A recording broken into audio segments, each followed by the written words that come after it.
George's has a question here.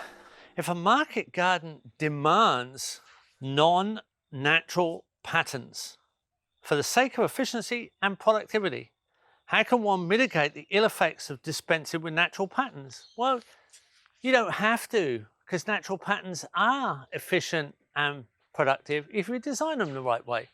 Here we have a banana swale picking up nutrient from a market garden type setup, and we have sweet potato as a crop with the bananas. We have comfrey there as a fertilizing crop, and we have turmeric, and we have sugarcane on the entrance point here. Now, when you get inside the garden, it's all on contour, and it's double row width, because that's how we're harvesting here. It could be tractor width. And the footpaths are all 60 centimeters, which is wheelbarrow width. That's the machine, the tool we're using on this garden at this time. On the ends, we have perennial spinach, Suriname spinach, Brazil spinach. They're anchoring the ends. We have diversity in a functional position.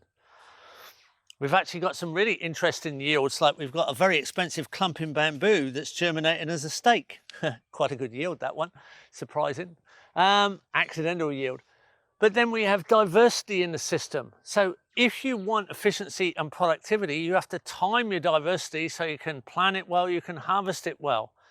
So you can still pattern and get an efficient, productive yield. It doesn't mean you have to say, oh, I demand monoculture and I demand unnatural patterns.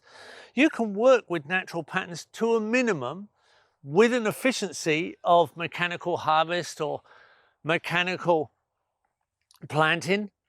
You can work with those mechanical advantages, but retain a pattern that gives you sustainable systems, something that's stable.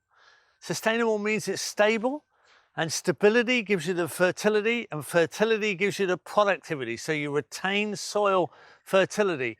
So you can minimize your patterning to maximize your area efficiency and your productivity without losing your stability. That's the key. You can go to the minimum edge of pattern to maximize the area while retaining stability and fertility and endless productivity, because you're keeping your eye on the soil. So definitely you're going to look at mostly on contour, correct spacing, diversity, including trees in the system, not too big and out of scale, incremental areas within an appropriate scale that retains this system as a permanent system.